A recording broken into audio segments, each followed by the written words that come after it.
Hello friends, स्वागत है आपका मेरे चैनल नैना कोहू पर। आज मैं आपसे शेयर करने वाली हूँ किचन की क्लीनिंग से रिलेटेड कुछ टिप्स जो कि आपकी किचन को साफ़ सुथरा रखने में मदद करेंगे। तो चलिए शुरुआत करते हैं वीडियो की। पहली टिप है कि आपका किचन काउंटर टॉप हमेशा साफ रहना चाहिए। काउंटर टॉप छोटा हो या बड़ा, इस पर बहुत सारा सामान ना रखें, क्योंकि किचन काउंटर टॉप खाली हो तो ही अच्छा लगता है। इस पर आप बेसिक ज़रूरी चीज़ें जैसे गैस चूल्हा और किचन के ज़रूरी अप्लायंसेस जैसे मिक्सर ग्राइंडर या फिर माइक्रोवेव ही रखें। बहुत सारा सामान जैसे मसालदानी हुई या फिर शक्कर पत्ती के डिब्बे हुए, हम ये भी इकट्ठा करके रख लेते हैं तो ये काउंटर टॉप ज़्यादा अच्छा नहीं लगता है। तो इसके लिए आप या तो किचन काउंटर टॉप के जस्ट साइड में आप तो इस तरह से ये अलमारी बनवा सकते हैं जिसमें आप अपने सारे बेसिक ज़रूरी चीज़ें खाना बनाने के लिए वो इनमें रख सकते हैं, जैसे मसाले के डिब्बे हुए, मसालदानी हुई, तेल शक्कर चाय पत्ती आदि के डिब्बे हुए, घी का डिब्बा हुआ। तो ये ज़रूरी चीज़ें आप इस पर रख सकते हैं। नहीं तो फिर ऑनलाइन या लोकल मार्केट में भी इस तरह के 3 लेयर वाले रैक मिलते हैं जिन्हें खरीद कर आप किचन काउंटर टॉप के जस्ट साइड में रख सकते हैं। तो जिस पर आप यही सेम ज़रूरी सामान जो हमें खाना बनाने के लिए चाहिए होता है वो हम उसमें रख सकते हैं। तो किचन काउंटर टॉप बहुत ज़्यादा फैला फैला नहीं लगता। अगली टिप है किचन काउंटर टॉप की क्लीनिंग की। तो खाना बनाने के तुरंत बाद ही गैस चूल्हे और काउंटर टॉप की सफाई करने की आदत डालें। जस्ट 2 से 5 मिनट लगेंगे, अधिकतम 10 मिनट लगेंगे, लेकिन काउंटर टॉप को क्लीन करते ही हमारा किचन ऑलमोस्ट क्लीन दिखने लगता है। तो ये एक अच्छी आदत है कि हम काउंटर टॉप को क्लीन करके रखें। अगली टिप है खाना बनाने के तुरंत बाद गैस के जस्ट सामने वाले टाइल्स की सफाई रोज ही करते रहें, जिससे हम जो भी खाना बनाते हैं वो गैस के जस्ट सामने वाले टाइल्स पर इकट्ठा हो जाता है और वो गंदा लगता है। तो इनकी हम सफाई रोज करते रहेंगे तो ये बहुत ज़्यादा गंदे नहीं होंगे। या फिर आप इन पर एक पोस्टर चिपका सकते हैं, लेकिन पोस्टर चिपकाना बेस्ट आइडिया नहीं है। आप पर डे ही इनकी क्लीनिंग कर दें वो बेस्ट। और सप्ताह में एक दिन टाइल्स पूरे के पूरे किचन में जितने भी टाइल्स हैं उनकी डीप क्लीनिंग कर सकते हैं, तो हमारा किचन साफ सुथरा रहेगा। अगली टिप है कि बर्तन धुलने के तुरंत बाद ही सिंक को साफ करने की आदत डालें। सिंक को साफ करने के लिए आप डिश वॉश लिक्विड और सैंपल से स्क्रबर से इसे साफ कर सकते हैं, तो इसमें बैक्टीरिया नहीं पनपते हैं और हमारा किचन साफ सुथरा भी दिखता है। अगली टिप है कि बिना धुले बर्तनों को सिंक में ना रखें। या तो आप इन्हें तुरंत धुल कर रख दें, और नहीं तो फिर घर में अगर मेड आती है तो एक बड़ा सा टब लेकर उस बड़े टब में इन बर्तनों को रख दें। जब मेड आएगी तो ये बर्तन धुल जाएंगे, जिससे आपका किचन गंदा नहीं लगेगा।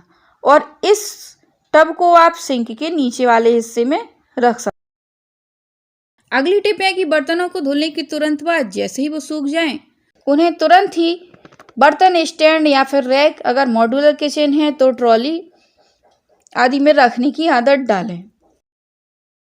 अगली टिप है कि किचन की टॉवल की सफाई आप नियमित रूप से करती रहें। प्रतिदिन तो हम उन्हें धुलते ही हैं, लेकिन हर तीसरे दिन उन्हें गर्म पानी में डालकर उनकी सफाई करें। इससे हाइजीन मेंटेन रहेगी। और आप किचन की टॉवल को कैसे साफ कर सकते हैं, इसका वीडियो आपको मेरे चैनल पर मिल जाएगा। अगली टिप है कि पर डे आप सोने के पहले जब भी आप शाम का खाना बनाते हैं तो खाना बनाने के किचन की सफाई के तुरंत बाद जस्ट 1 मिनट लगेगा आपको ये देखने में कि फ्रिज में कोई फल या सब्जी खराब तो नहीं हो रहे हैं। तो ये ज़रूर चेक कर लें सोने के पहले।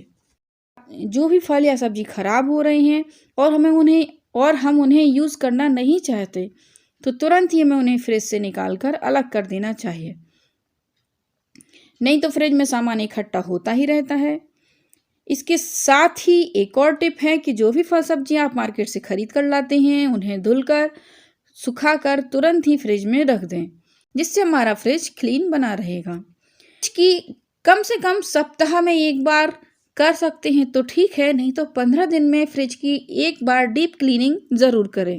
तो फ्रिज की डीप क्लीनिंग और ऑर्गेनाइजिंग से रिलेटेड वीडियो मेरे चैनल पर रेडी है, जिसे आप मेरे चैनल पर विजिट करके देख सकते हैं।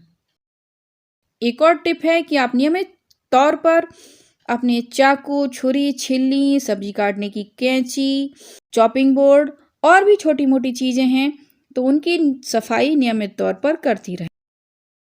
अगली टिप है कि किचन के सिंक के पास एक छोटा डस्टबिन जरूर रखें, जिसमें जो भी सब्जी के छिलके हैं या फिर किचन का छोटा मोटा कचरा है तो वो हम उसमें डाल पाएं।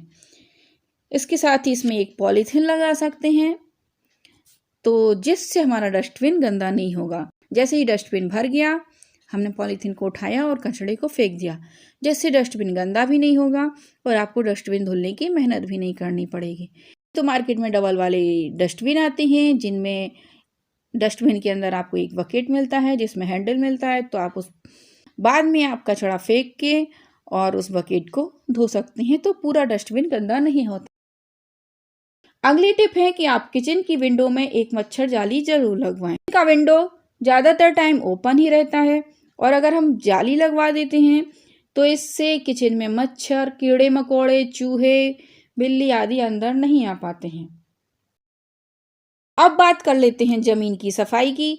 तो ज़मीन की सफाई हम फिनाइल या जो भी किचन क्लीनिंग लिक्विड आप इस्तेमाल करती हैं उससे पर डे किचन में पोछा जरूर लगाएं। एक दिन में एक बार किचन में पोछा जरूर लगवाएं, जिससे किचन में चींटियां और कॉकरोच नहीं आ पाएंगे। अगली टिप है कि जितने भी किचन के कंटेनर हैं, जार हैं या डिब्बे हैं, तो महीने में एक बार उनकी सफाई ज़रूर करें। तो सारे डिब्बे खाली करके उनका जितना भी सामान है उनको एक बार धूप दिखाकर और पूरे किचन की सफाई हम कर सकते हैं। अगर हमें सुविधा है तो हम एक दिन में हम फ्रिज की क्लीनिंग कर सकते हैं, एक दिन में हम किचन की कंटेनर, जार या डिब्बे साफ कर सकते हैं। अगली टिप है स्विच बोर्ड की सफाई। तो स्विच बोर्ड की सफाई भी आप समय समय पर करते रहें। इसके लिए आप बेबी वाइप का यूज़ कर सकते हैं या फिर नॉर्मल डिशवॉश लिक्विड और किचन टॉवल से इन्हें साफ कर सकते हैं। किचन में जितने भी बिजली के उपकरण हैं जैसे mixer grinder, microwave, toaster, RO आदि, इन सभी को यूज़ करने के तुरंत बाद ही स्विच ऑफ करके साफ करने की आदत डालें। अगर आप इन्हें पर डे ही साफ करते रहेंगे तो ये बहुत ज़्यादा गंदे नहीं होंगे और सप्ताह में एक दिन तो क्लीनिंग कर ही सकते हैं, डीप क्लीनिंग। तो जब भी आपको टाइम मिले तो एक बार इनकी डीप क्लीनिंग कर सकते हैं। वीडियो पसंद आया हो तो इसे लाइक कीजिए, शेयर कीजिए और चैनल पर नए हैं तो मेरे चैनल को सब्सक्राइब कीजिए। Thanks for watching.